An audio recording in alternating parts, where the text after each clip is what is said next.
From the Ballet Science Archives, this is Ballet Science Encore.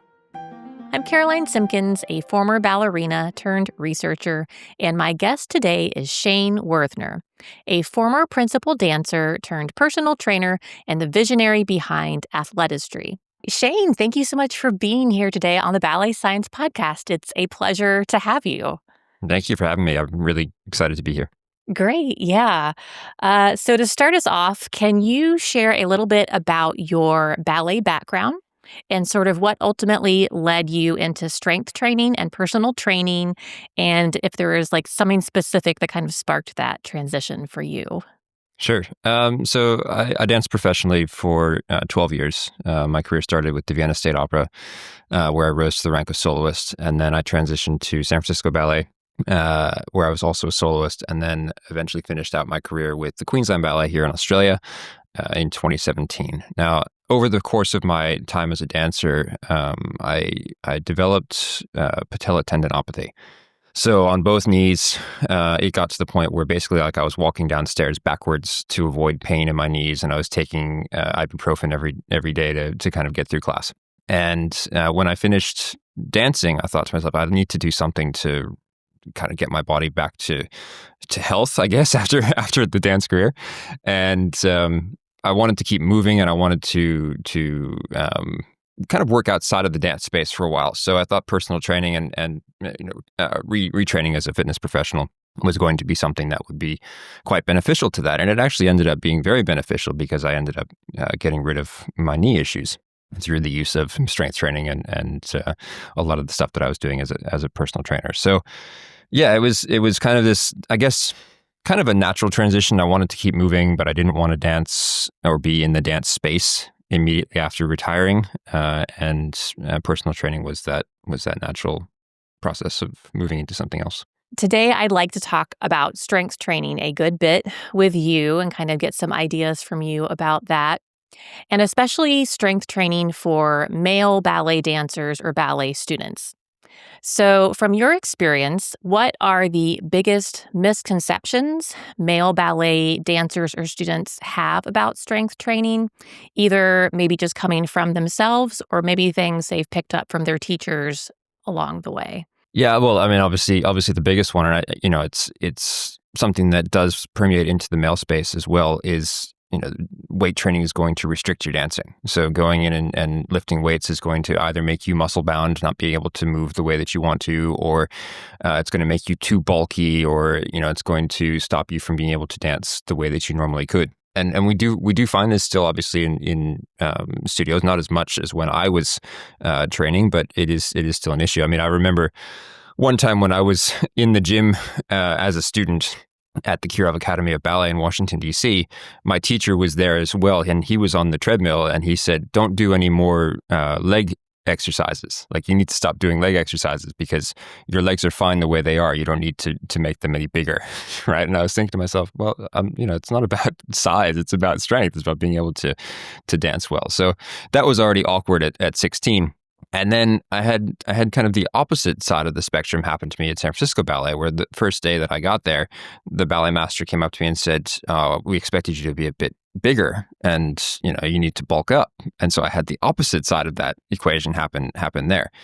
So there is definitely an aesthetic side to it. I think what tends to be most commonly the concern amongst young men and even amongst the people who are kind of deciding their fates in the ballet world is, will you still be aesthetically pleasing in your movement if your weight training is being implemented, and will it make you look too athletic potentially? Will it make you look too muscular? Will it change the way that you're able to dance? And that's probably the one, I would say, the biggest misconception, the biggest concern that young dancers have, mainly because that's what's being explained to them by the people who are in power. Great. So let's see. So how do the unique physical demands on male dancers, things like partnering, jumps, turns, and lifting, shape the way that you might design strength programs specifically for them? Yeah. Okay. So this is where it's quite interesting, because we have this idea, obviously, within strength and conditioning, within weight training of specificity, right? Trying to get to a specific result and designing the training for that specific result. My take on it is that the specific result is going to come more from the skills training that we do in the studio. So thinking about like if we're wanting to be able to do an overhead press lift effectively, lifting a human above your head is very different to lifting a barbell with plates on it, right? Mainly because the weight distribution is not even. You're not dealing with a static weight. You're dealing with something that is actually moving and trying to stabilize itself as well on top of your hands. So it's not just as simple as obviously saying, okay, well, go and do 3 sets of 10 overhead press with a barbell, and that's going to just make everything work. My thought process is instead of it just being like, okay, well, we need to mimic the requirements of the dancing in the gym, and that's what's going to then help you to improve. My thought process is, well, let's look at the functional weaknesses of the dancer. Let's say, okay, we need to do some assessments and say, okay, this dancer has maybe some anterior tilt. Maybe their shoulder mobility is not there to be able to get their hands directly above their head, so we need to work on some shoulder mobility. Maybe what's happening when they go to lift is they're finding that anterior tilt is causing more lordosis in the lift, which is potentially then putting their spine under impact. And so we need to find those exercises that are going to not make them as much of a risk when they're doing the skill. Right, so things to maybe develop core strength. Maybe there's hip flexor tension that needs to be reduced. That's causing them to go into that lordosis. Maybe the core strength isn't there to support it while they're doing the overhead movement. So then it's like, okay, now we've assessed. We've said, okay, I understand what this dancer specifically needs to be able to implement the moves correctly and train those skills without risk. And now I can create a program for them that is going to take those skills and train them. So if it is overhead press that they need to work on, but they are having that low back arch and they're not able to support that, let's really focus on the form of that overhead press. So it's not just about pushing the weight above their head. It's how are they doing it? How are they training for that? And maybe it's not doing 3 sets of 10. Maybe it's doing 5 sets of 3, where it's not about how many reps they're doing, but more about how well they're executing those reps. Because if you think about how many times potentially we would do a press in a ballet, it might be 4 or 5 times, right? You're not necessarily going to do 30 of them in one ballet. You'll do other lifts, but it's not necessarily all going to be overhead. So then taking that and saying, okay, well, let's put them under an 80% load. Let's figure out what their 1 rep max is based on maybe a 5 rep, and then we kind of calculate that out. And then we say, okay, well, this is what their 1 rep is. This is what their 5 rep is. Let's figure out how we can train them at 80% of that for 5 reps, for 5 sets. And then they're building that strength. We're not making them overexert, because also that's a problem that dancers face. They tend to overtrain because of how much the studio or the ballet company is pushing them. And it becomes more about developing, first of all, the neurological patterns, the muscle connection, and then developing strength, as opposed to just like, let's just smash this dancer in the gym for no reason to break them down.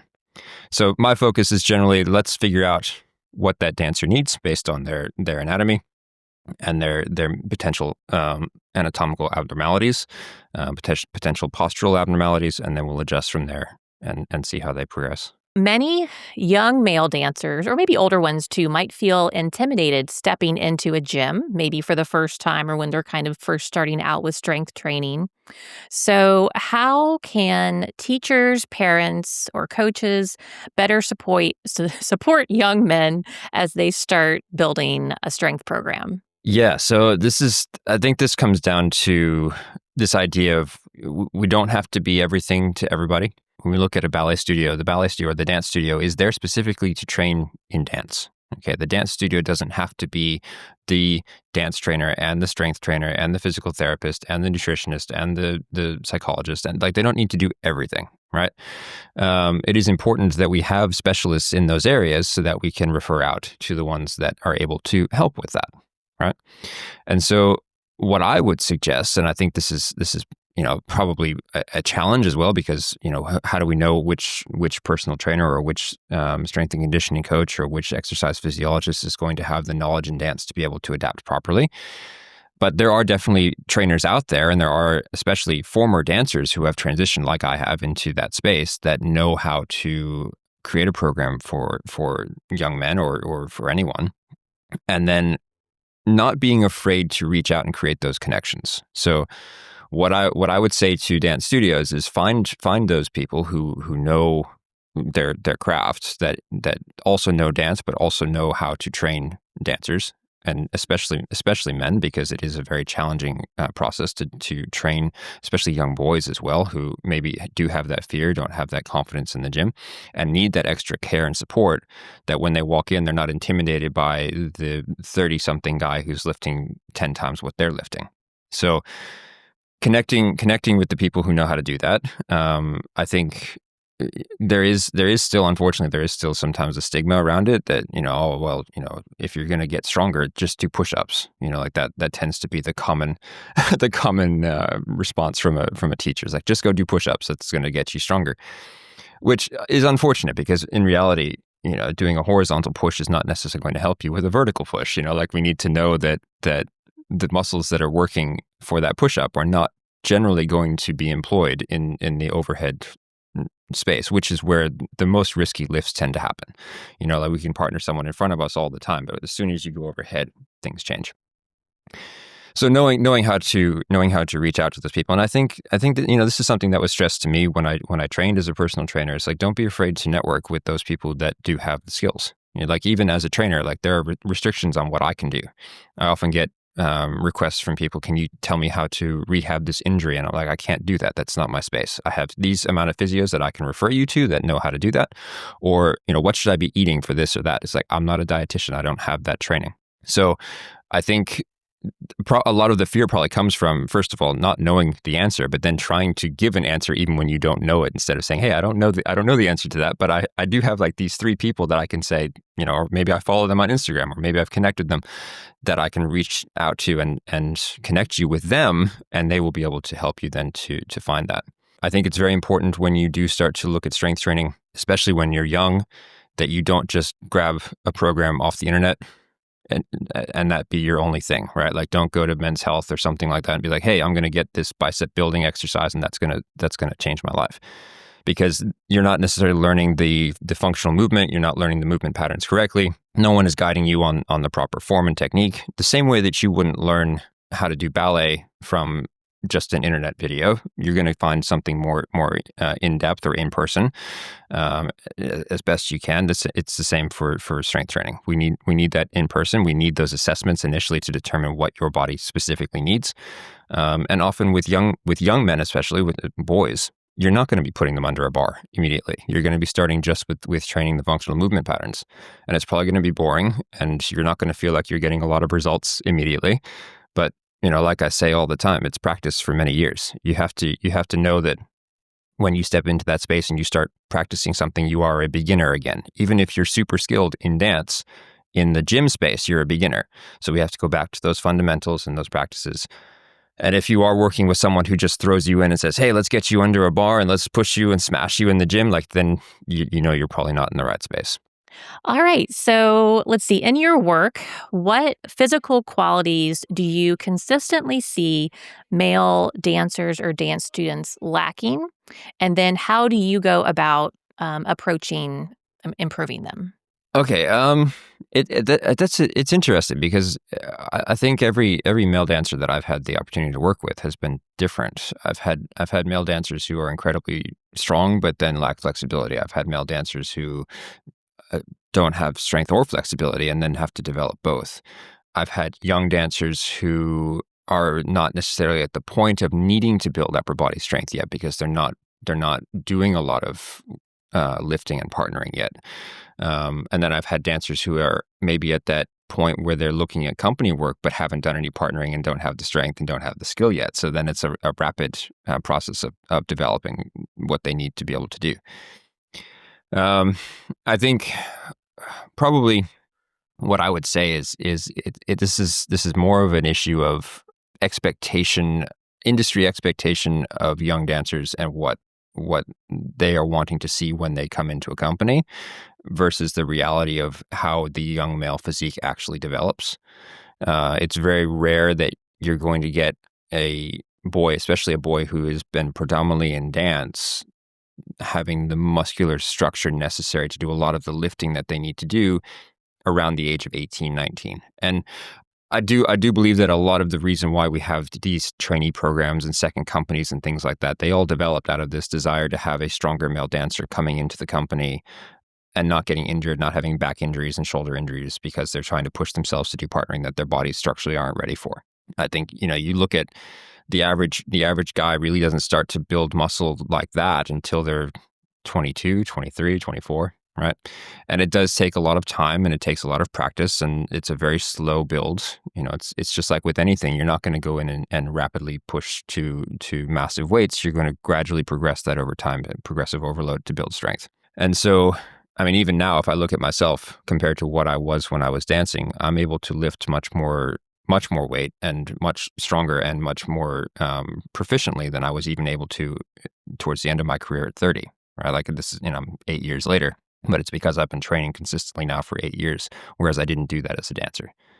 So I think probably one of the things that I would suggest that dancers look at and very important to their development is to train those functional movements.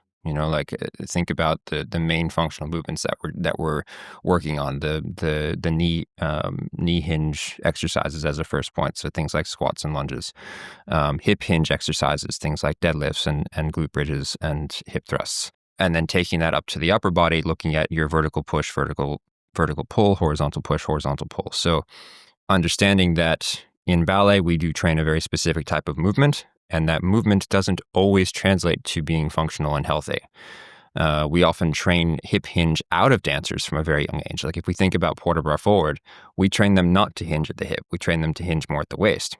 And so one of the main things that I see with dancers is when they come into the gym and you tell them to do a deadlift, they can't do it because they try to keep their pelvis perfectly neutral and everything in the same place, and they can't actually stick their butt out to get that proper hip hinge. So I look at young men especially, and I think, okay, well, what are the things that are missing from this young man's natural functional movement because they've trained as a dancer that we need to get back into their body so that they're not just functional dancers, they're functional humans. Right, like that's my first point, because we want to be as healthy as possible, and that health does come from being able to move correctly. The second thing that I would say is we need to then figure out how do we make sure that dancer isn't getting injured because they don't have that functional movement. So if they are constantly walking around in a turned out externally rotated foot position because that's what they're training all day, and then they're developing knee issues or ankle issues because they're not walking properly and they've developed an unusual gait pattern, potentially we need to train those muscles so that they're not a problem. If we're looking at their knees and their knees are not tracking properly because their vastus lateralis is overtrained as opposed to their vastus medialis, potentially then we need to look at training and making sure that they're doing more squats in parallel so that's developing. So I look at it more from a potential of what is this young dancer going to struggle with due to the way that dance has trained them? How do we make sure that they're going to stay healthy? How do we make sure that they're strong enough for the work they have to do in the studio, and then put that all together to make sure that they don't end up injured? For more like pre-professional boys who are still maturing physically, how do you approach safely introducing load, resistance, plyometrics, given that they're still growing and maturing? I think, well, first of all, obviously it depends on age, right? Like if we're talking about a 10-year-old, obviously we're not going to be putting them under excessive load, right? They're still very young, they're still developing. At that point, it's going to be something more along the lines of let's just build functional movement patterns. And that can fully be done without any type of resistance. You can do that all body weight. You can just do air squats. You can just build the functional movement of a hip hinge. That's not something that a lot of young individuals are having anymore. Like we need to develop that. Push-ups is something we can do. You can do handstands. You can do an inverted push-up where you're doing that shoulder press element without putting any type of weight on the child. You can do pull-ups or some sort of scapula pull to develop the pull-up pattern. You can even do body hang rows where the body is being supported by rings or something like that, and you're pulling your body towards the rings. Okay, so it's all being done with functional movement at that young age. From there, as the young boy would get older and the movements become simpler and they need to actually have something more resistance based, You start light and you slowly build. It's not obviously, you're not going to throw someone, again, you're not throwing someone under a barbell if they can't lift 20 kilos, or what is it, 45 pounds in the US, right? You're going to take them and you're going to build that gradually. You're going to start with lightweight. You're going to have them support the weight against their body gradually so that they know how to hold that weight. And when they get to the point where they can hold, two 20-pound dumbbells in their hands, potentially maybe even at their shoulders, then we can start to progress to a barbell. Right. And once they can then lift with that barbell for a certain amount of reps, then we can start to add plates to the barbell. So it is something that takes time. It's not something where like you take a 13-year-old, you throw them into the gym and say, okay, let's go super hard and push all the weight that we can and see what we can do. Because inevitably then in that case, that young man will get injured. And then you have to start all over again and go back to the drawing board. So start with functional movement, start by learning the patterns, and then add resistance once the patterns are mastered. Once you have mastered that movement pattern, then we can start to add resistance, and then gradually progress that resistance over time by assessing how well they're able to get through the exercises. If we're doing, for example, a traditional 5x5, which is 5 sets of 5 reps, and you're resting properly and you're doing relatively heavy weight for that child, and they're getting through all 5 sets with all 5 reps and not failing, then we can progress the weight and we can add, again, 2.5 kilos or 5 pounds to the weight and move that up every couple of weeks and see how that progresses. And it goes very quickly, especially with younger dancers or with younger individuals, because they are beginners, right? Like the gains are going to be much faster with a starting weight trainer than with someone who's been doing it for many years, because they're getting to that peak of how much their body is functionally able to lift, how much muscle they can realistically put on without external pharmaceutical help, and that's another. I don't know how much of that comes into dance. I don't think it does, but I think there probably are some who have gone down that path. Cheating the system ends up cheating you anyway in the long run, right? Like we don't. It's not going to be sustainable if you're finding outside help to try and achieve that. You have to go through and put in the work and do the due diligence of every day. Go in, do what you need to do, progress that, right? I think something that is very important that doesn't get talked about enough is periodizing training in relation to dance, in the sense that if you're doing 40 hours a week in the studio, adding another 10 hours in the gym is probably not realistic. It's probably going to end up causing injury. So what I always suggest to young dancers is to look at their schedule, to take the hours of dance that they're doing per week and figure out what their load is from a volume perspective in relation to how difficult that load is. So let's say, for example, they're doing 30 hours a week and 10 of those hours are very high intensity, very, very difficult. 10 of those hours are moderate and 10 of those hours are super easy. We can look at the days and say maybe Tuesday and Thursday are my easiest days. They have my lightest load. And then we can say, okay, well, let's gradually over the course of the next 8 weeks, increase your load by 10%. So just very small, maybe 3 hours a week, right? 1.5 hours or half an hour every day, or 1.5 hours a couple times a week, right? And what we do then is we look at that and we say, okay, is this load able to be increased? Is it gradually progressing? Are we doing it under that 10%? Because over 10%, we start to go into that risk of injury. And then once we've gotten to, let's say, for example, they have a performance in 10 weeks, and we're going through and we're progressing them 10% every week, 10% every week, 10% every week. They're gradually increasing. By week 8, we then want to start to taper off what they're doing in the gym, because we can't control what the studio is doing. We can't say, okay, well, you need to pull back your hours. These dancers are just, because it's not going to happen. But what we can control is what they're doing externally to that. So if they've increased, and then in the 2 weeks before the performance, we actually reduce massively the amount of strength training they're doing and the amount of outside training we're doing. Now we've given them a realistic taper so that when they go into their performance, they're actually at peak performance as opposed to being post-peak. And it's kind of using that idea of periodization and periodizing their programming so that they're not overtraining by gradually increasing over the period of time before they have a big thing to do, and then reducing so that we can actually control their output, right? And I find that if that's utilized, then the actual increase of rehearsals that tends to happen right before a performance and all the run-throughs and all the extra stuff that gets thrown in doesn't cause as much of a problem as if they just keep ramping up all the way to the day of the show, and then they go in and they've still got another 2 weeks that they're expected to be able to perform after that. In terms of trying to prevent some common injuries, what role does strength training play in preventing some common injuries that you might see with male dancers or students, particularly things that I think you've mentioned earlier in this interview, like the back, the knees, even the Achilles from jumping and things like that? Yeah, I mean, if we look at it from a prehabilitation standpoint, right? Like there's obviously two ways we can approach this. We can say, okay, well, it's inevitable that you're going to get injured, so we'll just wait until you get injured and then we'll build you back. Or we can look at it and say, okay, well, it's inevitable that you're going to get injured, and these are the most common injury places. So let's make sure that those places are extra robust, so that when you're putting them under stress in a studio or into stressful positions or into positions that are potentially risky, your body is already trained to handle that risk.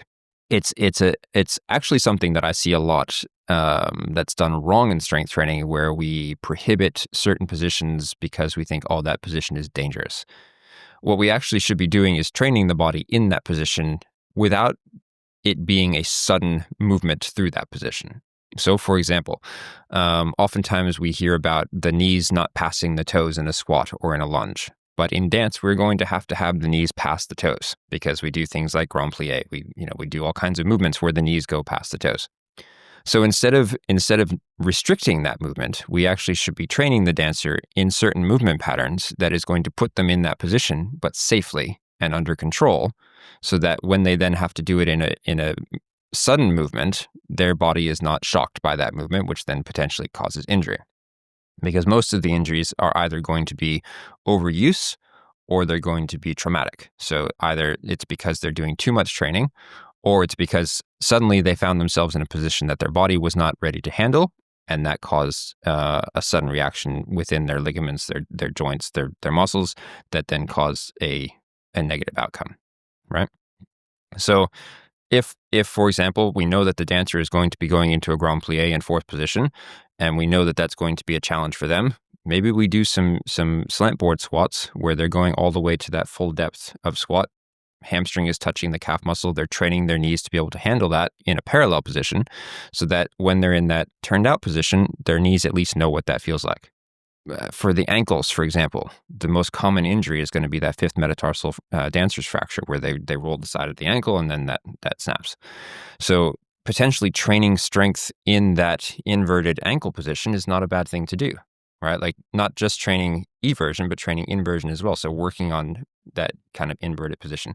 I will even get dancers to do anterior tibialis raises where they roll the feet in as they do the anterior tibialis raise. So they're flexing against a wall and then pulling their feet in and down, so that they're working that strength in the internal range as well as the external range.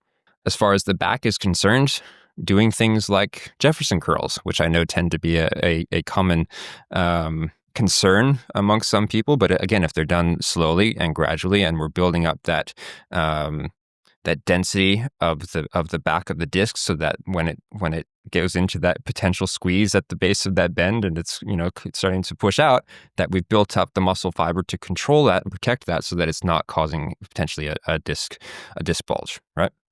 So looking at it from the perspective of, okay, we know that there are these risks for the shoulders, for the back, for the knees, for the ankles. How do we bulletproof them against that risk and make sure that they're safe in all of the potential positions that dancer might find themselves in, so that when they do find themselves there, it's not a shock? Excellent. So I guess so just looking ahead, how do you see strength training for male dancers maybe evolving in the next decade or so, both in professional companies and then for students, or just sort of for anyone, I guess? Well, I think it's already come a long way since I was dancing. Like when I was with San Francisco Ballet, they had a small weight assortment in like the dancers lounge. They had Pilates equipment, obviously. That tends to be pretty consistent with most ballet companies. But then in coming to Queensland Ballet, they really didn't have a gym when I joined, and then they built out a gym, and now they have a fantastic gym with an actual on-staff personal trainer. So, it really just, it's developing. I think there has definitely been major influences within the dance space that have pushed this. Stephen McRae being one of them. Like he's done amazing things for strength training within the art form, especially having rehabbed from multiple major injuries, and that strength training then coming back and helping him to get back to the stage. I think that's been a major impact. You look at the Royal Ballet and what they're doing and the amazing work they're doing with strength now, and even with the protection of young dancers and making sure that they're not overtraining at a young age with how they're adapting White Lodge. So I think there will be a lot of progression in that space, understanding and hopefully catching up with the sports space and how they protect their athletes. Because while I don't think dance is a sport in the sense that we don't do it for a competitive outcome. We don't do it as a show just of strength and athletics. There is a storytelling element to it. We do have an artistry component that isn't necessarily there in sports.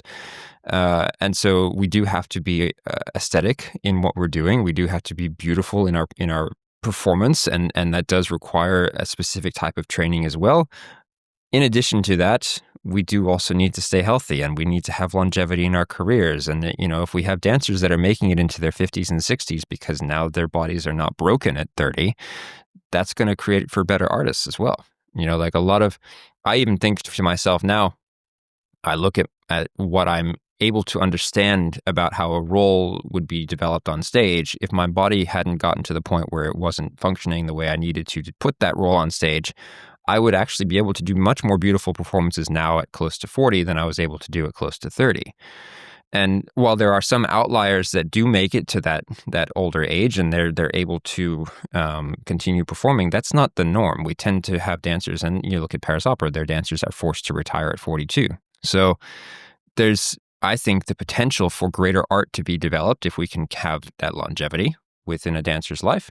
And I think that strength training can help to do that, because it's going to make sure that the male dancer doesn't have injuries in his back and injuries in his shoulders and injuries in his knees that are prohibiting him from doing the feats of strength and beautiful dancing that he's capable of. And I think that companies are becoming more open to that. And I think you'll find that as the current generation of dancers moves into positions of directorship and ballet masters, that they're going to take their experiences, having had more strength training within their careers, and implement that further. The issue, obviously, that probably doesn't get talked about enough is that the budgets of these companies, of many companies, not talking about the major ones, but a lot of companies, is nowhere near that of your local football club, right? We're looking at maybe in the case of a kind of medium-sized company, $1 million a year budget, or maybe slightly bigger than that, right? And if you're trying to add an entire health team to that company, maybe they have to now cut a whole production. They're not going to be able to do it in one of those seasons, right? So there are financial challenges, and I think one of the things that obviously does need to be talked about and discussed, and maybe it's not to be done in this forum, but does need to be talked about at some point, is like we need more funding for the arts in order to actually keep the dancers healthy. Whether that's coming from state funding or private funding is a question for the policies at hand, but it does need to happen, because otherwise the ones who will suffer will always inevitably be the artists. Well, thank you, Shane. This has been truly a pleasure talking with you today. And thank you so much for all this wonderful information and advice, particularly for all the male students and dancers out there. And yeah, thank you so much. Thank you, Caroline. I'm really happy to be here. Thank you for having me. Thanks for listening to this Ballet Science Encore. If you'd like to hear the complete unedited conversation, I've linked it below.